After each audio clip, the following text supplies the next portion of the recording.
आप सभी लोगों को जय मसीह की। मेरे साथ वचन निकाले मरकुस की इंजील उसका 10 अध्याय और 21 पद के अनुसार यह लिखा है कि यीशु ने उस पर दृष्टि करके उससे प्रेम किया और उससे कहा, तुझ में एक बात की घटी है। मेरे प्रियो, ये एक बहुत ही महत्वपूर्ण संदेश है जब एक जवान धनवान व्यक्ति प्रभु यीशु मसीह के पास में आया और उसने प्रभु यीशु मसीह से एक सवाल पूछा। और मैं विश्वास करता हूं कि पृथ्वी पर इससे महान उत्तम कोई प्रश्न हो ही नहीं सकता। प्रश्न यह था कि अनंत जीवन को पाने के लिए मैं क्या करूं, क्योंकि मैं एक दार्शनिक पृष्ठभूमि से आता हूं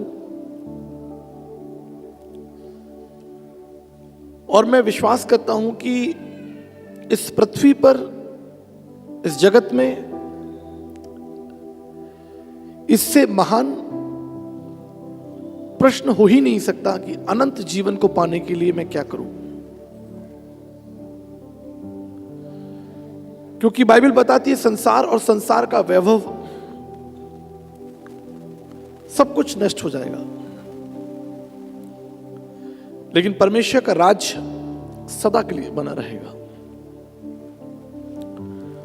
और जो सदा के लिए है, जो अनंत काल के लिए, उस पर चिंतन मनन करना हमारी सबसे बड़ी जिम्मेदारी है, हमारा धर्म है, हमारा कर्तव्य है।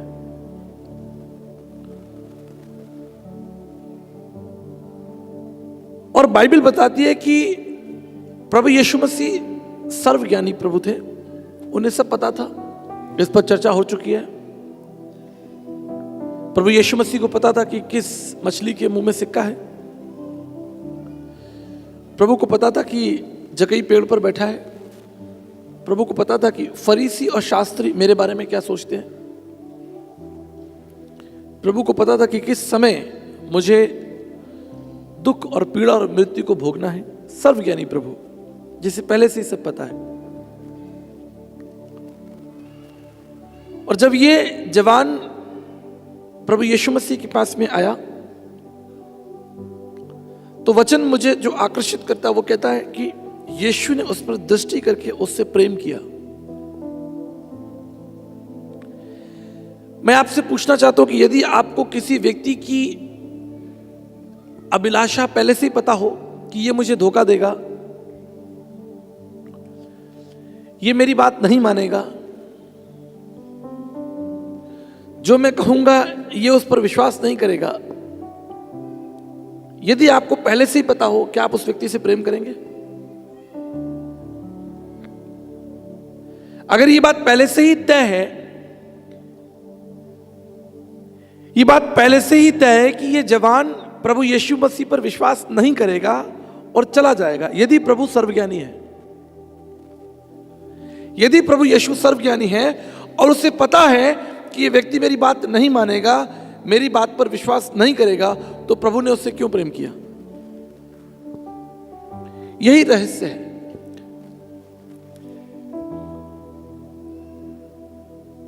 इस रहस्य को समझेंगे।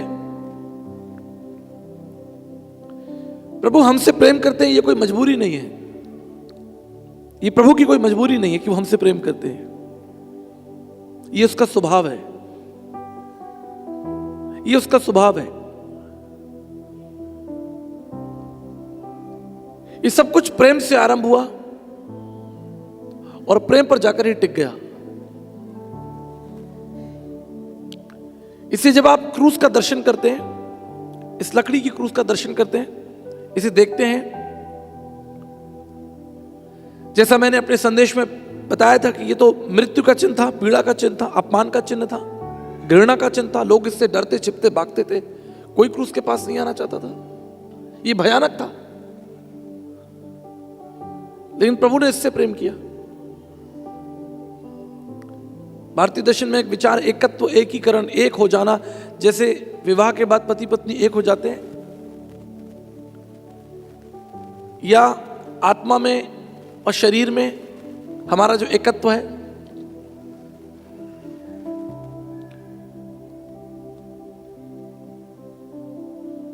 प्रभु यीशु मसीह और क्रूस, ये लकड़ी का क्रूस जो मृत्यु का चिन्ह था, पीड़ा का चिन्ह था, एक हो गए, एकत्व, एकीकरण, एक साथ।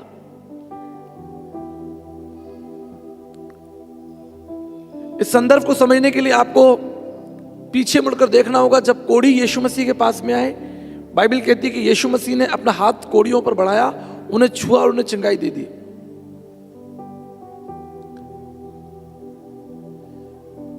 यीशु ने कोढ़ियों को छुआ, यीशु कोढ़ी नहीं हुए। यीशु ने कोढ़ी को छुआ, यीशु कोढ़ी नहीं हुए, लेकिन कोढ़ी यीशु मसीह के समान शुद्ध हो गए। इस रहस्य को समझ लीजिए। जितनों ने उस पर दृष्टि की, जितनों ने उस पर विश्वास किया, उन्होंने ज्योति पाई, जीवन पाया। यहां तक कि ये लकड़ी का क्रूस भी, जिसके अंदर प्राण नहीं है, जिसके अंदर जीवन नहीं है, इसके अंदर श्वास नहीं है, एक लकड़ी का टुकड़ा है, लेकिन प्रभु ने इससे प्रेम किया, एकत्व, एकीकरण हो गया, एक हो गए। आज इसकी ऐसी महिमा है कि जिससे लोग छिपते और डरते थे, आज वो सबसे ऊंचे पर लगा हुआ है और दुनिया उसके सामने बैठी हुई है।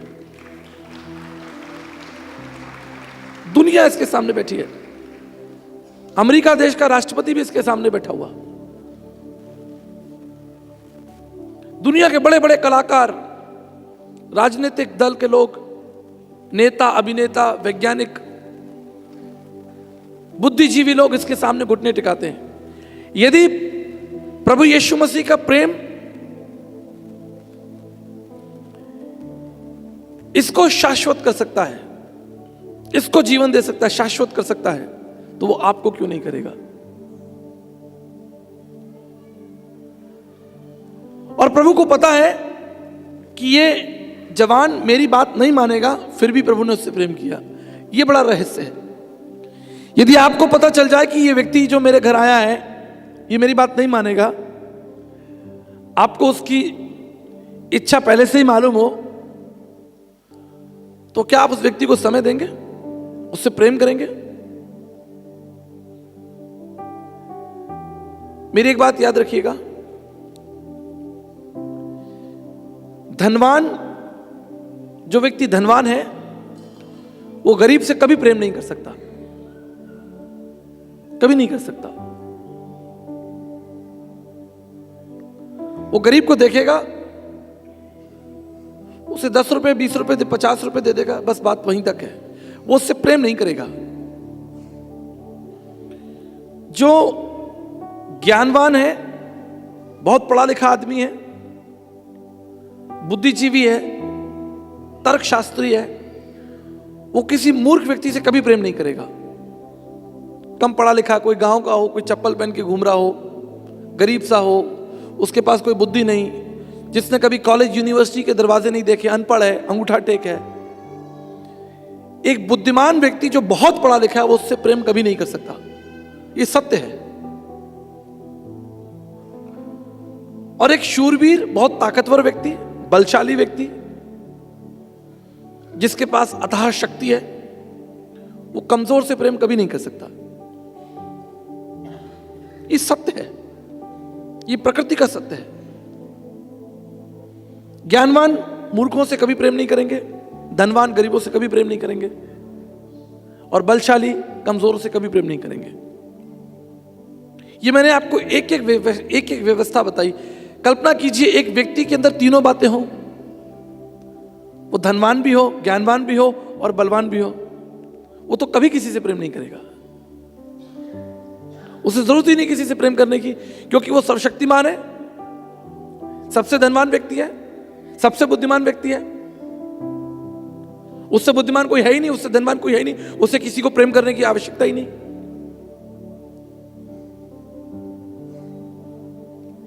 लेकिन आप यीशु मसीह के जीवन को देखिए।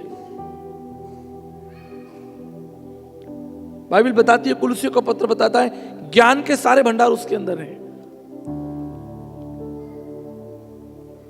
ज्ञान के सारे भंडार। पृथ्वी की उत्पत्ति से पहले, नीति वचन 8 अध्याय के अनुसार, पृथ्वी की उत्पत्ति से पहले परमेश्वर के साथ जो बुद्धि थी, जो ज्ञान था, उसका वर्णन लिखा हुआ है। सबसे अधिक ज्ञान, जिसके कह देने से ये संसार, ये भौतिक जगत अस्तित्व में आ गया, उससे ज्ञानवान कौन है? मैंने एस्ट्रोफिजिक्स एंड कॉस्मोलॉजी पढ़ा है, मैं स्पेस साइंस को जानता हूं, ब्रह्मांड विज्ञान को जानता हूं। मैं जानता हूं कि ये कितना व्यापक है। अभी तक वैज्ञानिक केवल 4% ब्रह्मांड पर खोज कर चुके हैं, केवल 4%। 96% तो ब्रह्मांड अज्ञात है। इतने ग्रह नक्षत्र तारे, देखिए आप, पृथ्वी बिल्कुल सही स्थान पर है। अगर सूर्य के निकट हो तो जल जाए, क्योंकि पृथ्वी में इतना पेट्रोलियम है और सूर्य के अंदर हीलियम है, आग लग जाए। लेकिन एक सही दूरी पर पृथ्वी को प्रभु ने लगाया। ज्यादा पास जाएगी तो जल जाएगी, ज्यादा दूर जाएगी तो फ्रीज हो जाएगी। 6500 साल से ये पृथ्वी जो है वो सूर्य का चक्कर लगा रही है। प्रभु ने उसके मार्गों को तय किया हुआ है। प्रभु से बुद्धिमान कौन है? चांद सितारे हवा में खड़े, नक्षत्र ग्रह हवा में खड़े हुए हैं, स्थिर हैं,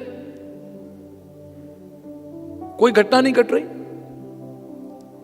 हजारों साल हो गए, पृथ्वी के ऊपर कोई ग्रह नक्षत्र आकर टकराया नहीं। आप बाजार में देखिए, सड़कों पर एक्सीडेंट होते रहते हैं, आपस में गाड़ियां टकराती हैं। लेकिन ब्रह्मांड में जितने ग्रह उपग्रह हैं और सब गतिशील हैं, सब गतिशील हैं, लेकिन कोई ग्रह नक्षत्र नहीं टकरा रहा। आप जी रहे हैं इस पृथ्वी पर, मानव सभ्यता स्थिर है। ये परमेश्वर की बुद्धि है, ये परमेश्वर की योग्यता है। उससे बुद्धिमान कौन, उससे बलशाली कौन? जिसके कह देने से प्रकाश अस्तित्व में आ गया। उसने कहा प्रकाश हो। 3,20,000 किलोमीटर प्रति घंटे की रफ्तार से प्रकाश जो है वो दौड़ रहा है। प्रकाश से गतिमान क्या है? और प्रकाश का स्रोत क्या है? विज्ञान के छात्र बैठे हैं, बताइए आप, प्रकाश का स्रोत क्या है? प्रकाश का स्रोत सूर्य थोड़ी है, पर प्रकाश का स्रोत परमेश्वर। उसने कहा प्रकाश हो। The first thing God created was light, उजियाला हो। इतना बलशाली परमेश्वर है, इतना सर्वशक्तिमान परमेश्वर है। ना उसके ज्ञान की कोई सीमा, ना उसके बल की सीमा है। और धन,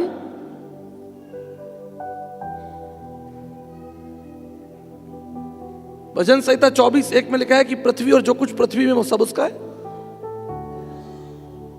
यदि आपके बैंक में पैसे रखे भी तो उससे क्या फर्क पड़ता? सोना चांदी जो आपने इकट्ठा कर लिया उससे कोई फर्क नहीं पड़ता, है तो वो प्रभु का। उससे धनवान कौन? तीनों विशेषताएं परमेश्वर के अंदर है, लेकिन फिर भी उसने हमसे प्रेम किया। यह रहस्य है, यह रहस्य है। और तब भी ये जानते हुए कि आप उसकी बात नहीं मानेंगे, आप उसके शिष्य नहीं बनेंगे, आपके जीवन में कोई परिवर्तन नहीं होगा, आप बुराइयां नहीं छोड़ेंगे, दुष्टता नहीं छोड़ेंगे, लेकिन वचन में लिखा है कि उसने हमसे प्रेम किया। इस बात को समझ लीजिए। प्रेम परमेश्वर का स्वभाव है। इसलिए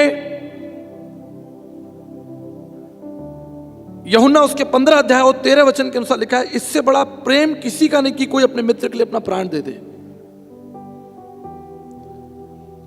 दुनिया का सारा ज्ञान इस वचन के अंदर समाया हुआ है। दुनिया का सारा ज्ञान, अथाह ज्ञान, ब्रह्मांड का सारा ज्ञान इस वचन में समाया हुआ है कि कोई अपने मित्र के लिए अपना प्राण दे दे। बताइए इससे विशेष क्या हो सकता है? इससे बढ़कर कोई क्या आपके लिए कर सकता है कि कोई आपके लिए अपना प्राण ही दे दे? और वचन कहता है कि उसने हमसे प्रेम किया और पहले प्रेम किया।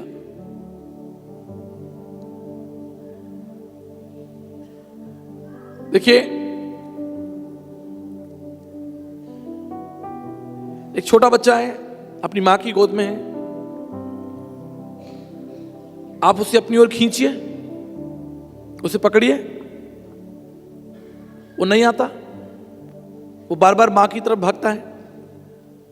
कोई अनजान व्यक्ति उसको बुलाता है, उठाने की कोशिश करता, रोता है। वो क्यों मां की तरफ भाग रहा है? कारण क्या है? क्योंकि वो अपनी मां को पहचानता है। और क्यों पहचानता है? क्योंकि वो अपनी मां से उस प्रेम को पाता है, सुरक्षा को पाता है, भोजन को पाता है, उसको पहचानता है। इसे याद रखिएगा, ये प्रेम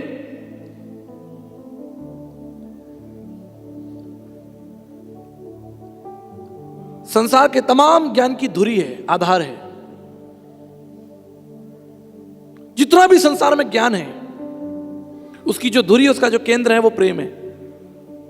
और बाइबल कहती है जो प्रेम नहीं रखता वो परमेश्वर को नहीं जानता, वो परमेश्वर की आराधना नहीं कर सकता। प्रेमी सत्य है, प्रेमी अटल है और प्रेमी जनक है। इस सृष्टि की उत्पत्ति का मूल कारण ही प्रेम है। उसने पृथ्वी का निर्माण, मनुष्य जाति का निर्माण प्रेम से किया। और जब आपको बचाने की बारी आई, आपकी सुरक्षा की बारी आई, आपके अनंत जीवन की बारी आई, तो उसने अपने शरीर को भी दे दिया, अपने प्राण आपके लिए दे दिया। यह बात आपको समझनी होगी। इसलिए भारतीय दार्शनिकों ने कहा है, भारतीय विद्वानों ने कहा है, प्रेम प्याला जो पिए शीश दक्षिणा दे, लोभी प्रेम ना कर सके और नाम प्रेम का ले।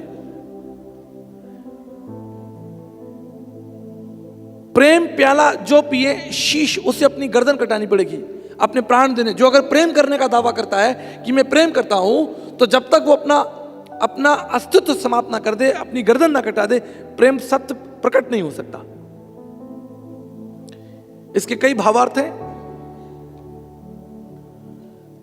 आप एक माता पिता के जीवन को देखिए। जब उनके हाथों में संतान आती है, आप में से कितने लोग माता पिता यहां पर बैठे हैं, उनके जीवन की दिशा बदल जाती है, योजनाएं बदल जाती है।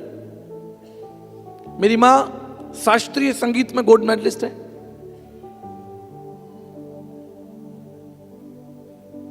जब वो जवान थी, जिनकी उम्र उस समय 13 साल 14 साल थी, मेरी मां की उम्र, शास्त्रीय संगीत में गोल्ड मेडलिस्ट कर लिया उन्होंने। लेकिन विवाह हुआ, हम लोग हुए, बच्चे हुए, हम 3 भाई बहन हैं। सबसे बड़ी मेरी बहन है, फिर मैं हूं, फिर विलियम भाई है। मैंने उन्हें पूरी जिंदगी किचन में खड़े देखा। उन्होंने अपना अस्तित्व खत्म कर दिया। वो जीवन भर हमारे कपड़े धोती रही, हमारे लिए खाना बनाती रही, किचन में खड़ी रही। आज से 40 साल पहले, 35 साल पहले गैस नहीं थी, अंगीठी पे खाना बनता था।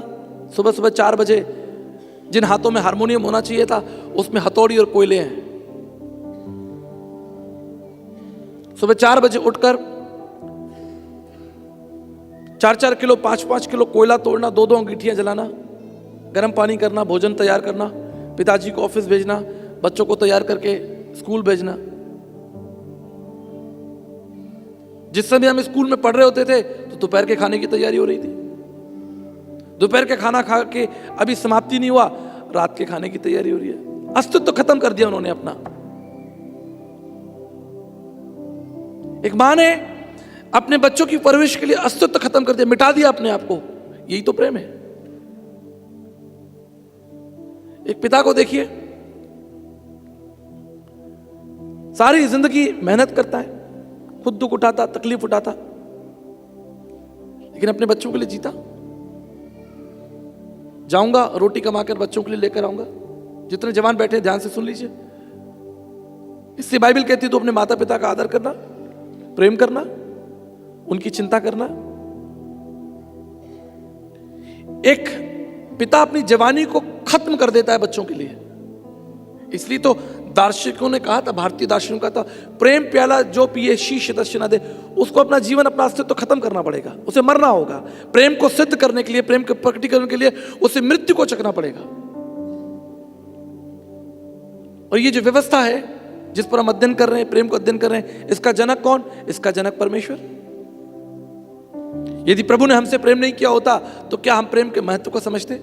आपको क्या पता होता प्रेम क्या है? वचन में लिखा है पहले उसने हमसे प्रेम किया। जब उसने हमसे प्रेम किया, जैसे माता पिता बच्चे को प्रेम करते हैं, बच्चा उन्हें पहचान लेता है, कहता है मेरे माता पिता है। उस प्रेम को पहचान लेता है, उस अनुभूति को पहचान लेता है, उस अनुभव को पहचान लेता है, जीवन भर उनके संग चलता रहता है विश्वास से, उंगली पकड़कर। आप बच्चे को कहीं ले जाइए, छोटे बच्चे को बोले चलना है, तैयार हो जाओ, तैयार हो जाएगा। अपने माता पिता के संग चल देगा, उसे कुछ नहीं पता कहां जा रहे हैं, चल रहा है। उसे विश्वास है, उसे इस प्रेम की अनुभूति हो रही है। इस रहस्य को समझ लीजिए। जब तक आप रहस्य नहीं समझेंगे आप आनंदित नहीं हो सकते। इसी वचन कहता है कि इससे बड़ा कोई प्रेम नहीं कि कोई अपने मित्रों के लिए अपना प्राण दे दे। इसलिए यीशु मसीह संसार में आया ताकि अपने प्रेम को वो हम पर प्रकट कर सके। अपने आप को समाप्त कर सके। उसने अपने आप को समाप्त कर दिया। अपने प्रेम की प्रकटीकरण के लिए उसने अपने आप को समाप्त कर दिया। अपनी महिमा को, अपने वैभव को, अपने पराक्रम को शून्य कर दिया। शून्य कर दिया उसने अपने पराक्रम को। हमारे लिए दुख उठाया, अपमान सहा, पीड़ा सही। और इसलिए आज पूरे विश्व के अंदर, देखिए मैं आपको बता रहा हूं, ध्यान से सुन लीजिए। हो सकता है कि आपने बहुत यात्रा नहीं की हो, लेकिन मैं अपने अनुभव से बता रहा हूं, क्योंकि मैं पूरे विश्व में यात्रा करता हूं। इसलिए मेरा अनुभव आपको कहीं ना कहीं काम आएगा। दुनिया में कहीं चले जाइए, सबसे अधिक प्रेम करने वाले यीशु मसीह को है। दुनिया में कहीं चले जाइए, मानव सभ्यता ने जितना प्रेम यीशु मसीह को दिया, दुनिया में किसी ने किसी से नहीं किया। इसलिए कई विद्वानों ने, खासतौर पर यूरोपियन जो किंग हुए, यूरोपियन राजा हुए, उन्होंने एक बात कही कि हमने तो संसार में शासन बल के आधार पर किया। जितना भी शासन हुआ संसार में बल के आधार पर हुआ, शक्ति के आधार पर हुआ, तलवार की नोक पे हुआ शासन, डर दिखाकर शासन हुआ। लेकिन दुनिया में एक व्यक्ति है, वो है यीशु मसीह, जिसका शासन सदा से सदा के लिए, क्योंकि उसका शासन प्रेम पर है।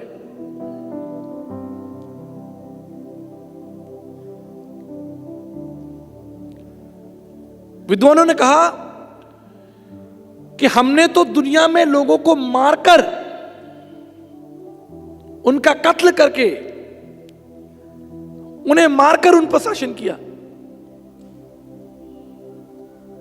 लेकिन यीशु मसीह के लिए हजारों लोग मरने के लिए तैयार हैं। हमने मारकर शासन किया और यीशु के लिए हजारों लोग मरने को तैयार हैं। क्यों? यही सत्य है। प्रेमी सारे ज्ञान की धुरी है। सारे जगत की जो धुरी है वो प्रेम है। इसलिए यीशु मसीह संसार में आया कि उसने हमसे प्रेम किया। इससे वचन बताता है कि उसने उस व्यक्ति पर भी अपना प्रेम प्रकट किया जो उसका शिष्य नहीं बनने वाला।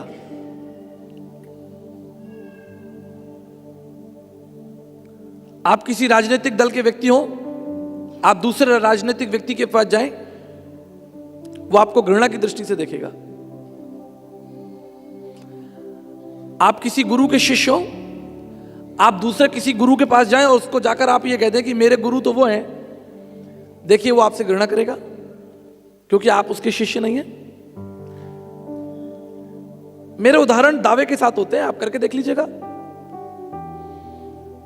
भाई 4 शंकराचार्य हैं, आप 4 में से एक के पास जाएं और आप कहें कि जी मैं तो आपसे मिलने आया, शिष्य तो मैं उसका हूं,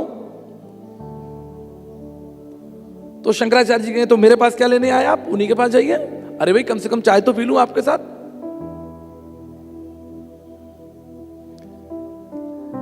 आप राहुल गांधी जी के पास में जाएं और कहें जी मैं तो आपसे ऐसी देखने हलवाई करने आया हूं, मानता तो मैं मोदी जी को हूं, तो कहेंगे भैया आप रास्ता नापिए, आप मोदी जी के भक्त यहां क्या कर रहे हैं। मोदी जी के चैम्बर में जाइए, कहे जी मैं आपके पास ऐसी हलवाई करने आ गया, वोट तो मैं कांग्रेस को ही दूंगा, तो हड़कंप मच जाएगा। कहेंगे भैया इस व्यक्ति को निकालो यहां से, ये फोटो खिंचवाने आया, वोट कांग्रेस को देगा। अब बताइए होगा कि नहीं होगा? यही होगा। अगर किसी व्यक्ति को आपकी इच्छा पता चल जाए कि ये मेरे काम का व्यक्ति नहीं, मेरी बात नहीं मानेगा, तो वो क्यों आपसे प्रेम करेगा? भाई आप मेरे नहीं, मैं आपका क्यों? प्रभु को पता है कि मेरा शिष्य नहीं बनेगा, लेकिन फिर भी उसने उससे प्रेम किया। यही रहस्य है, यही स्वागत है प्रभु के राज्य में।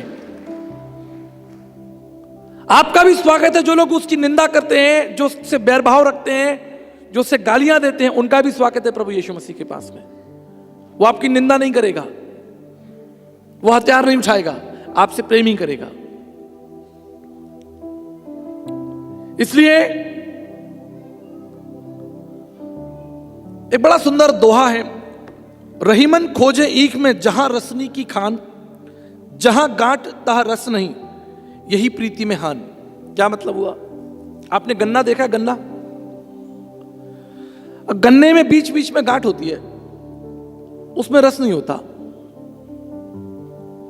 आप उस गांठ को चबाइए, उसमें रस नहीं होगा। तो रहस्य यह है कि हमारा प्रभु यीशु मसीह जो रस के समान मीठा है, उसकी कुछ बातें ऐसी भी है जो वो मनुष्य के समझ में नहीं आती। उसने कहा जब तक तू अपने अधर्म को ना मान ले, ना छोड़ दे, तुझ पर दया नहीं होगी। अब उसने आपके सामने गांठ रख दी, अब बड़ी समस्या, आपके सामने एक चैलेंज रख दिया उसने। यीशु मसीह ने उसके सामने चैलेंज रख दिया कि भाई तू बहुत धनवान है, चल अपना धनवान छोड़, मेरे पीछे आ जा। घबरा गया। यहां उल्टी गंगा बह रही है। यहां कहा जा रहा है कि ईसाई बनने के लिए पैसे दिए जा रहे हैं।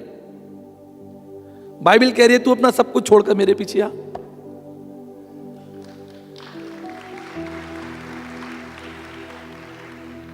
समाचार पत्र ये कह रहे हैं, संगठन ये कह रहे हैं कि भाई आपको ईसाई बनाने के लिए पैसे मिल रहे हैं।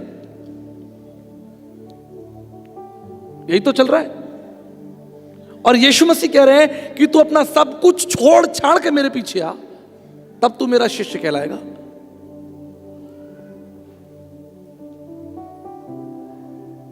तो बड़ा गंभीर विषय है। उसका प्रेम, उसकी करुणा, उसकी दया। और मैं आपको एक सच्चाई बताता हूं, प्रभु के मंच पर बैठा हूं।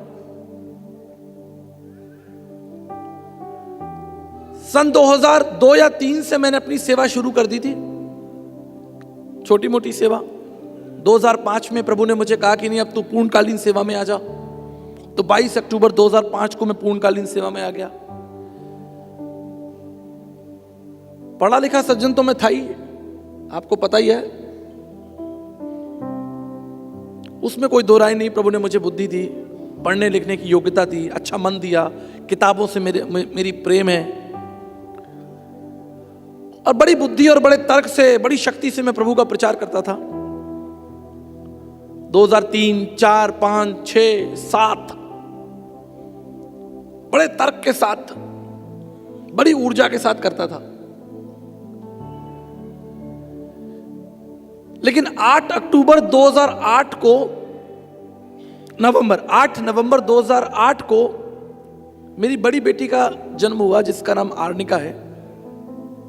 अभी तो वो 17 साल की हो गई है। तो जब उसका जन्म हुआ तो कुछ मेडिकल कॉम्प्लिकेशन की वजह से उसे आईसीयू में रख दिया।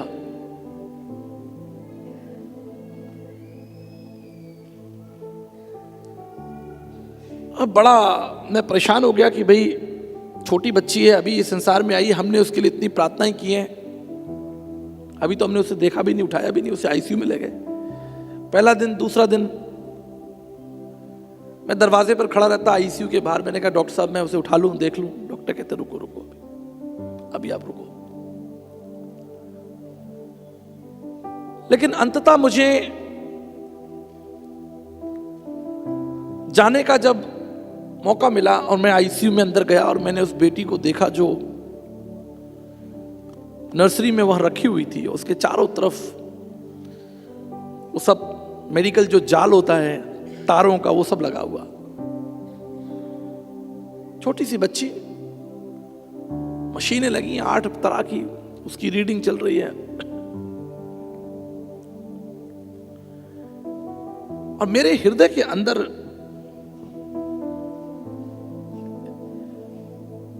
एक बड़ा तहलका हो गया।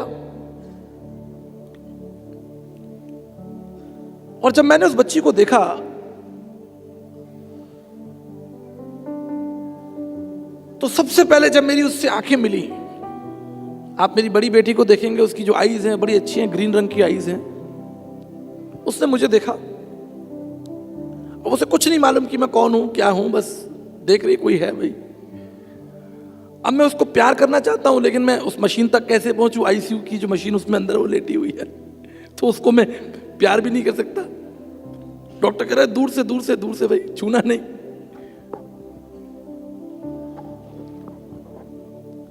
अब ये बात मैं आपको इसलिए बता रहा हूं क्योंकि ये दिल का मामला है।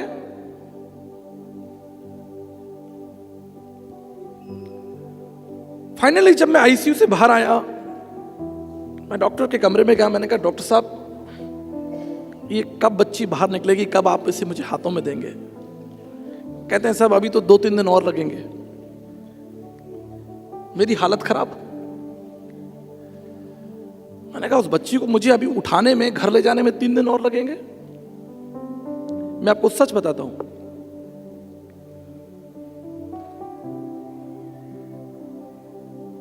मेरे जीवन का सारा ज्ञान मिट गया, सारी चतुराई मिट गई,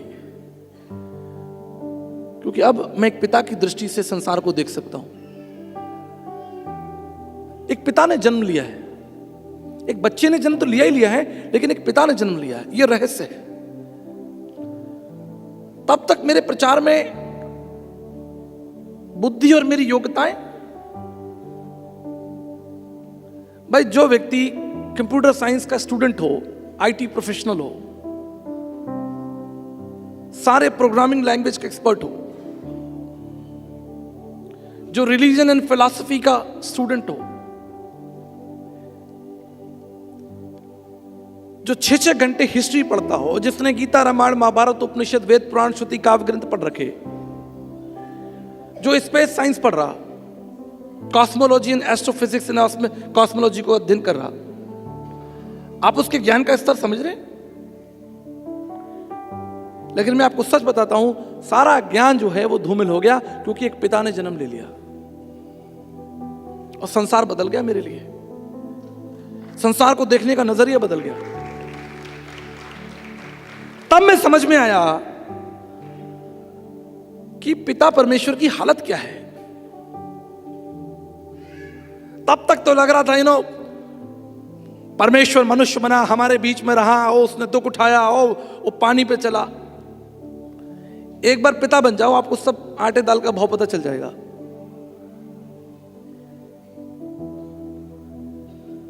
कल मैंने आपको घटना बताई थी, उस जवान लड़के का जिसका एक्सीडेंट हुआ था, उसके पिता ने अपनी पगड़ी उठाकर डॉक्टर्स के पैरों में रख दी, बोले इसको बचा लो नहीं तो मैं मर जाऊंगा। दिल्ली एम्स हॉस्पिटल में पूरा शरीर फटा हुआ, सर में से खून निकल रहा, नाक में से खून निकल रहा, जबड़ा टूटा हुआ। डॉक्टर्स भी देखकर हाथ पैर फूल गए, बोले भैया ये तो मर गया। पिता ने अपनी पगड़ी उतारी और रोते रोते डॉक्टर्स के पैरों में रख दी, कहा भैया इसको बचा लो नहीं तो मैं मर जाऊंगा। पिता भी दहाड़े मारकर वहां रोने लगा। यह रहस्य आपको समझना होगा, क्योंकि आप परमेश्वर के विचारों को, उसके वचन को केवल बुद्धि से नहीं समझ सकते। इसके लिए एक बड़ा हृदय चाहिए, एक बड़ा हृदय। और आज जब मैं आपके सामने बैठा हूं, मैं आपको सत्य बताना चाहता हूं कि मैं परमेश्वर की स्थिति को समझता हूं। जब मेरे बच्चे बीमार होते हैं, एक बार मेरी बेटी की उंगली कट गई, इंडेक्स फिंगर, खून ही खून घर में।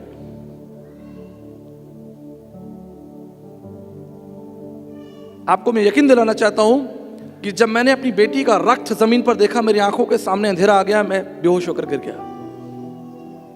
मुझे उसे उठाकर डॉक्टर्स के पास ले जाना चाहिए। मेरे स्टाफ, मेरे टीम मेंबर्स, मेरा ड्राइवर कह रहा भैया ये आपसे नहीं हो सकते, आप बैठो, हम इसको डॉक्टर के पास ले जा रहे हैं। सारे कपड़े खून से सने हुए, उंगली कट गई। क्या था ऐसा? देख सकता था लेकिन नहीं देख पाया। यह है परमेश्वर का प्रेम, इसको समझने के लिए आपको आत्मा चाहिए, जीवित आत्मा, एक जीवित हृदय, तब आप परमेश्वर के महान प्रेम को समझेंगे। मैं एक जिंदा गवाही आपको दे रहा हूं। 5 साल पहले मेरी मुलाकात एक व्यक्ति से हुई।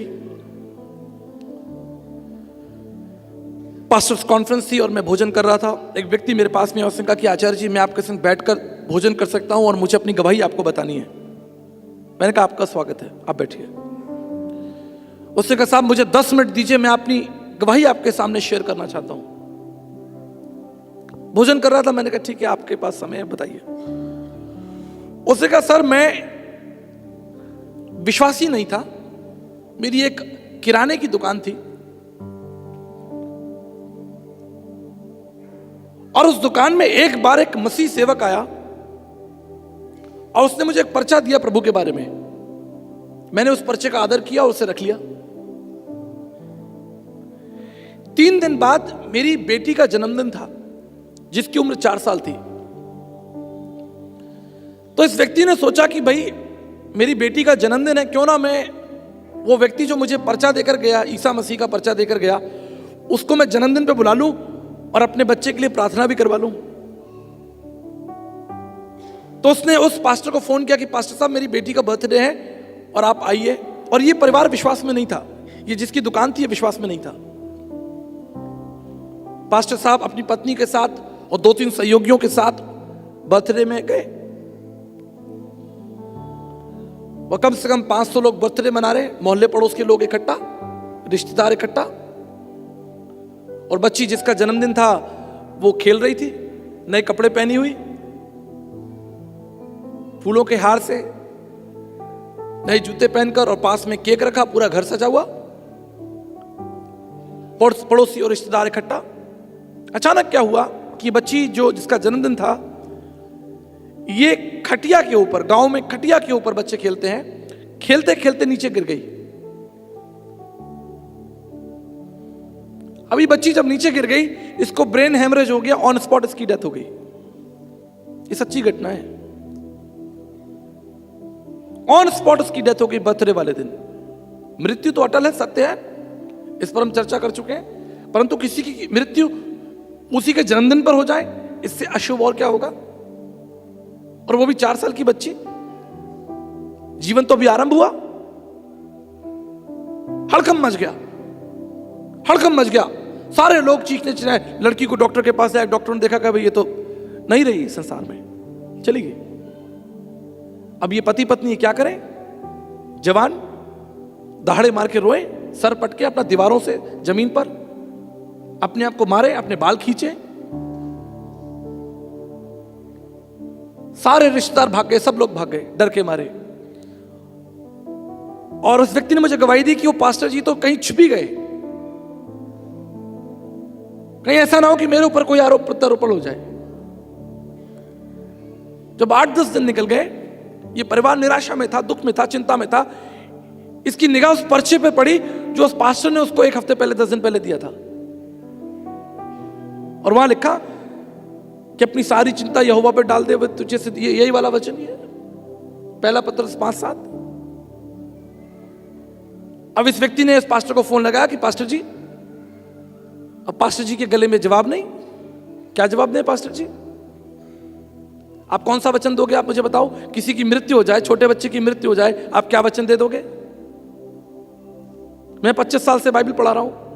कल्पना कीजिए कि किसी का बच्चे की मृत्यु हो जाए, उसकी लाश रखी हो, आप क्या उसे सांत्वना देंगे, क्या हिम्मत देंगे?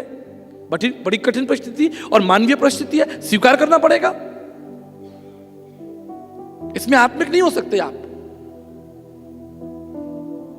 मां बाप तो मरे जा रहे हैं, उनके पास तो कोई विवेक ही नहीं है, सुनने के लिए कोई हृदय ही नहीं है।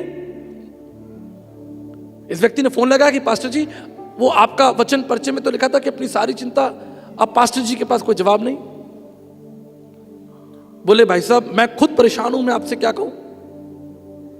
मैं आज 7 दिन हो गए, मैं सोया नहीं, मैंने खाना नहीं खाया, डिप्रेशन में चल रहा हूं। पास्टर साहब कह रहे हैं मैं डिप्रेशन में चल रहा हूं। भाई पास्टर भी तो इंसान है, आप उसे क्या लोहे का समझ रहे हैं? वो भी तो इंसान है, उसकी भी तो भावनाएं हैं। एक छोटे बच्चे की मृत्यु को देखकर उसका हृदय भी विचलित हो गया। पास्टर साहब बोले, साहब ऐसा है कि बाइबल तो सच्ची है, लेकिन मेरे पास इस समय आपके लिए कोई वचन या कोई सामर्थ्य हिम्मत नहीं है, मैं खुद ही टूटा परेशान हूं। इस व्यक्ति ने कहा, भाई साहब अब जो भी है डूबते को तिनके का सारा, आप आओ नहीं तो हम मर जाएंगे। पास्टर साहब थोड़ी बोरी हिम्मत जुटू के वहां पहुंचे। अब जवाब नहीं उनके पास, कोई सवाल नहीं, जवाब नहीं, कोई तर्क नहीं, कोई प्रार्थना मुंह में से नहीं निकल रही। और इस चीज को मैं समझता हूं, इस भावना को मैं समझता हूं, कभी कभी कठिन परिस्थितियां हो जाती हैं, लेकिन इस व्यक्ति ने परमेश्वर के दास से, पास्टर से कहा कि आप संकोच मत कीजिए, यदि आपके पास कोई बात बताने के लिए है आप हिम्मत करके मुझे बताइए, मैं बड़े हृदय से इसे सुनूंगा और स्वीकार करूंगा। आप हिम्मत कीजिए। आप समझ रहे हैं परिस्थिति? आमतौर पर हम दूसरों को हिम्मत दे रहे हैं, पर वो व्यक्ति कह रहा है इस वचन को पढ़ने के लिए कि कुछ तो इसके अंदर लिखा है, कोई तो इसमें ऐसी बात है, आप मुझे बताओ, चिंता मत करो, डरो मत, संकोच मत करो, मुझे आप एक्सप्लेन करो, मैं सुनूंगा। तो फिर पास्टर साहब ने जेनेसिस से लेकर, उत्पत्ति से लेकर, मानव जीवन के उद्देश्य और रचना से लेकर मृत्यु तक का वर्णन किया। वो व्यक्ति उठा, उसने कहा, पास्टर साहब मैं आपके इस प्रभु को अभी स्वीकार करना चाहता हूं, अभी इसी समय।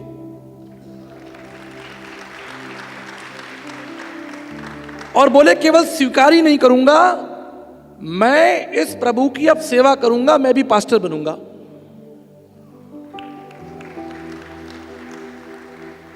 तो पास्टर जी ने पूछा कि भाई आपने इतना बड़ा फैसला ले लिया? कह रहा वो तो लेना पड़ेगा।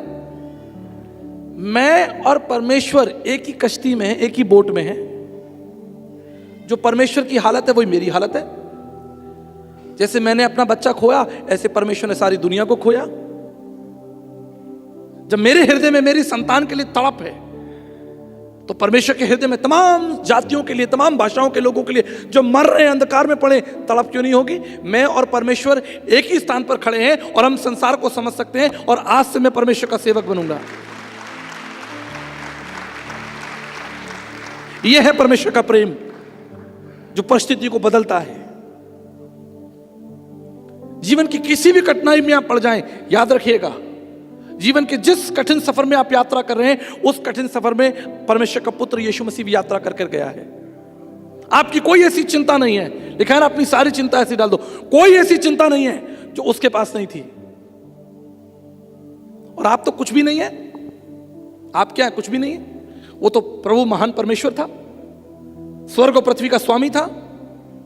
आपको कोई गाली दे दे, आपको कुछ बोल देता है, आपको नींद नहीं आती, 3 दिन तक 4 दिन तक परेशान रहते, उसने मुझे ये बोल दिया, मैं बदला लूंगा अपना, तू मुझे जानता नहीं है। आप क्या है भाई? क्या जाने आपको? और वो प्रभुओं का प्रभु, राजाओं का राजा उसके मुंह पर थूका गया। आप बताओ कितनी बड़ी चिंता का विषय है। जो जीवन का स्वामी है, जीवन के स्वामी के मुंह पर थूक दिया, कितनी बड़ी चिंता का विषय है। उसके कपड़े फाड़ दिए, उसे नंगा कर दिया, कितनी बड़ी चिंता का विषय है।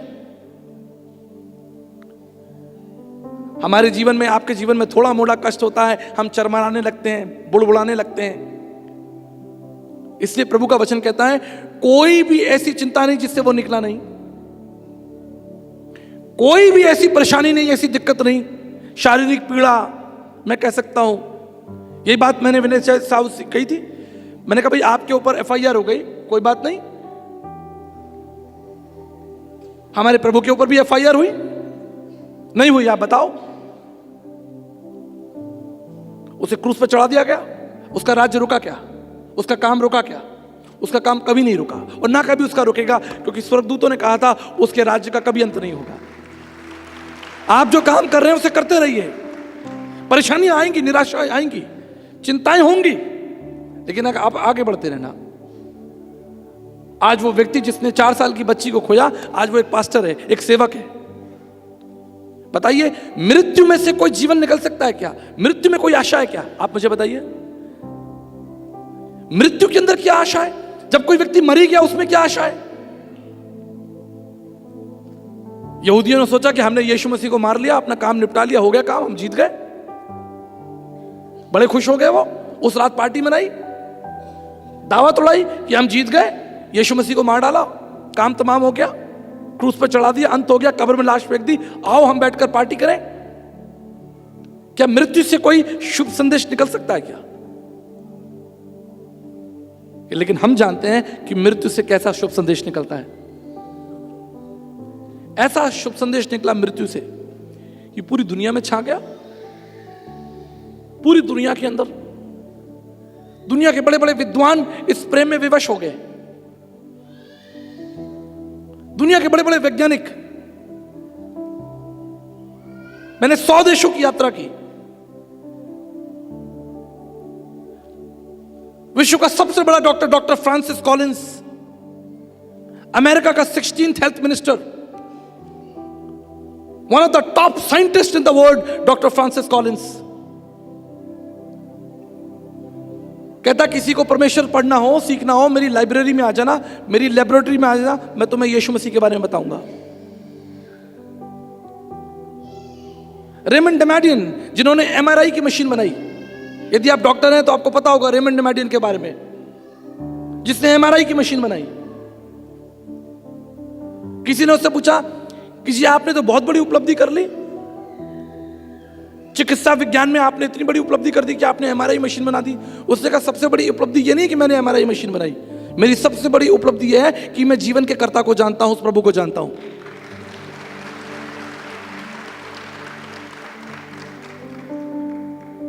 मेरे प्रियो, आज आपके सामने एक लक्ष्य है, और वो लक्ष्य क्या है कि आपको परमेश्वर के पुत्र प्रभु यीशु मसीह के प्रेम को जानना है, अनुभव करना है और दुनिया को बांटना है, संसार को बांटना है। आपको डरने की जरूरत नहीं, घबराने की जरूरत नहीं। वचन कहता है प्रेम प्याला जो पिए शीश दक्षिणा दे, लोभी प्रेम ना कर सके और नाम प्रेम का ले। एक लालची व्यक्ति कभी प्रेम नहीं कर सकता, लेकिन जो प्रेम करेगा वो अपना सब कुछ न्यौछावर कर देगा। उसने अपना सब कुछ हमारे लिए न्यौछावर कर दिया, सब कुछ। मुझे ये बात बहुत प्रभावित करती है। When God created heavens and earth, it cost nothing. जब उसने संसार को बनाया कोई मूल्य नहीं लगा, कोई दाम नहीं लगा। लेकिन जब आपको बचाने की बारी आई, जब आपकी बारी आई, आपको अनंत जीवन देने की बारी आई, He lost everything. उसने अपना सब कुछ खर्च कर दिया, सब कुछ खत्म कर दिया। मेरे प्रियो, आज जब इस सभा का अंतिम दिन है, मैं एक बात बताकर आपको आशा देना चाहता हूं। पहला यूहन्ना उसके 5 अध्याय 12 पद में लिखा है, जिसके पास पुत्र है उसके पास जीवन है। इस रहस्य को समझ लीजिए। जिसके पास पुत्र है, अर्थात जिसके पास परमेश्वर का प्रेम है, उसके पास जीवन है। जिसके पास परमेश्वर की करुणा है, उसके पास जीवन। जिसके पास परमेश्वर का प्रेम नहीं है, वो अनंत जीवन को नहीं देखेगा, कभी नहीं देखेगा। और परमेश्वर ने आपकी रचना इसलिए की है कि आप अनंत जीवन को प्राप्त करें उसके पुत्र प्रभु यीशु मसीह में। यही आपकी भक्ति है, इसलिए आप सृजे गए, इसलिए आपका निर्माण हुआ है। इसके लिए आपको परमेश्वर के वचन का अध्ययन करना पड़ेगा, उसके निकट आना पड़ेगा। उस घायल यीशु मसीह के बारे में, जिसके बारे में लिखा है रोमन्स 5:8 में, रोमियो का खत 5 अध्याय 8 पद में लिखा है, जब हम पापी थे उसने अपने प्रेम को हम पर प्रकट किया। While we were yet sinner, he demonstrated his love to us. और इतना प्रेम कि अपना सब कुछ खत्म कर दिया। मैं अंतिम बार बताकर समाप्त करूंगा। मेरे जीवन की यह बहुत अनमोल घटना है जिसे मैं कभी नहीं भूल सकता। मैं अपने एक मित्र से खिलौना मांग लाया। मैं उस समय 4th क्लास में पढ़ता था, 4th क्लास में पढ़ता था। और मैंने अपने मित्र से कहा कि मैं खिलौना आज घर ले जाऊंगा और कल तुम्हें वापस कर दूंगा। मैं वो खिलौना घर ले आया। वो एक रिमोट कंट्रोल की कार थी। ये मेरा दुर्भाग्य था कि वो कार, छोटा खिलौना जो था, वो सीढ़ियों पर से गिरा और टूट गया। और मैं उस टूटे हुए खिलौने को देखकर डर गया कि कल मैं अपने मित्र से क्या कहूंगा। मेरा मित्र मुझसे झगड़ा करेगा, गालियां देगा। कोई आशा नहीं थी, कोई मार्ग नहीं था बचने का। मैं उस टूटे हुए खिलौने को लेकर घर के कोने में बैठ गया। मैंने अपनी मां को नहीं बताया, क्योंकि मुझे वो मारती थी, डांटती थी, सिखाती थी। लेकिन रात 8:30 के आसपास मेरे पिताजी ऑफिस से लौटे, थके हुए थे। उन्हें उसी रात इलाहाबाद के लिए, अपने ऑफिस के लिए जाना था। वो थके हुए थे, अपनी कुर्सी पर बैठे, अपनी कुछ किताबें, अपनी फाइलें देख रहे थे। तभी उनकी नजर मेरे ऊपर पड़ी। उन्होंने देखा कि मैं एक कोने में बैठकर उदास टूटे हुए खिलौने को लेकर बैठा हूं। उन्होंने मुझे बुलाया, क्या हुआ? मैंने वो खिलौना अपने पिताजी के हाथ में दे दिया। मैंने कहा, पिताजी ये खिलौना टूट गया और कल मेरा मित्र वो झगड़ा करेगा, मुझे मारेगा, वो मेरा अपमान करेगा, मैं क्या करूं? मेरे पिताजी ने उस खिलौने को देखा, उसे जोड़ने की कोशिश की, लेकिन कोई लाभ नहीं, वो टूट चुका था। मेरे पिताजी ने कुछ सोचा और फिर मुझसे कहा कि चलो तैयार हो जाओ, हम बाजार जाएंगे। और तब वो मुझे अपनी साइकिल पर बैठाकर वापस बाजार की तरफ ले गए। रात लगभग 9 बजे हम बाजार पहुंचे। वो एक दुकान पर गए, उन्होंने वो टूटा हुआ खिलौना दुकानदार को दिखाया और कहा कि आपके पास कुछ ऐसा खिलौना है? दुकानदार ने उसे देखा कि जी है, मेरे पास बिल्कुल ऐसा ही खिलौना है। मेरे पिताजी ने कहा ठीक है, आप 2 खिलौने दे दीजिए, बिल्कुल ऐसे ही 2 खिलौने दे दीजिए। मैंने अपने पिता की तरफ देखा और सोचा कि 2 खिलौने क्यों, मुझे तो एक ही अपने मित्र को वापस करना है। लेकिन पिताजी सही थे। एक खिलौना मेरे कर्जे के लिए और एक खिलौना मेरे आनंद के लिए, मेरी खुशी के लिए। इस रहस्य को समझ लीजिए। जब यीशु मसीह क्रूस पर मरा, उसने परमेश्वर के न्याय को भी पूरा चुकाया, पूरा दाम चुकाया परमेश्वर के न्याय के लिए। और न केवल न्याय चुकाया गया, लेकिन हमारे आनंद के लिए, हमारे अनंत जीवन के लिए, हमारी सुरक्षा के लिए भी उसने कीमत चुकाई। Not just justified the God's righteousness, but he showed his love to us. मेरे पिताजी चाहते तो एक खिलौना खरीदते और वो उधार चुकता हो सकता था। इसे जब आप यीशु मसीह के बारे में चिंता करें, मनन करें, इस बात को याद रखिएगा, अदृश्य परमेश्वर का प्रतिरूप और सारी सृष्टि में पैलौठा, जिसमें ज्ञान के सारे भंडार हैं, जो सामर्थी है, धनवान है, बुद्धिमान है, लेकिन फिर भी उसने हमसे प्रेम किया। क्योंकि एक ज्ञानवान कभी मूर्ख से प्रेम नहीं करेगा, एक धनवान कभी गरीब से प्रेम नहीं करेगा, एक शूरवीर बलवान कभी कमजोर से प्रेम नहीं करेगा। लेकिन हमारा प्रभु ज्ञानवान है, सर्वशक्तिमान है और धनवान है, फिर भी बाइबल कहती है उसने हमसे पहले प्रेम किया। While we were yet sinners, जब हम कमजोर थे, हम गरीब थे, हम कमजोर थे, हम मूर्ख थे, तब भी उसने हमसे प्रेम किया। और याद रखिएगा, ये प्रेम सनातन है और सनातन से सनातन के लिए। इसलिए भारतीय दार्शनिकों ने कहा है, भारतीय बुद्धिजीवियों ने कहा है, यगा यज्ञसम यगो यगा तद्रक्तम परमात्मम पुण्यदान बल्यागनम सर्व पाप परिहरो रक्त प्रक्षणम आवश्यम स्वयत्वस्कत्रम ईशपुत्रम क्वारी गर्भ संभवम ईसा मसीह इतिच मम नाम प्रतिष्ठनम। सारी मानव जाति के लिए स्वयंभू सृष्टिकर्ता उस परमेश्वर ने अपना लहू बहा दिया है। यगा यज्ञसम यगो यगा तद्रक्तम परमात्मम, अपना रक्त बहाकर आपका नाम जीवन की पुस्तक में लिखा है। प्रेम प्याला सो पिए शीश दक्षिणा दे, उसने अपना सर, अपना शरीर हमारे लिए दे दिया।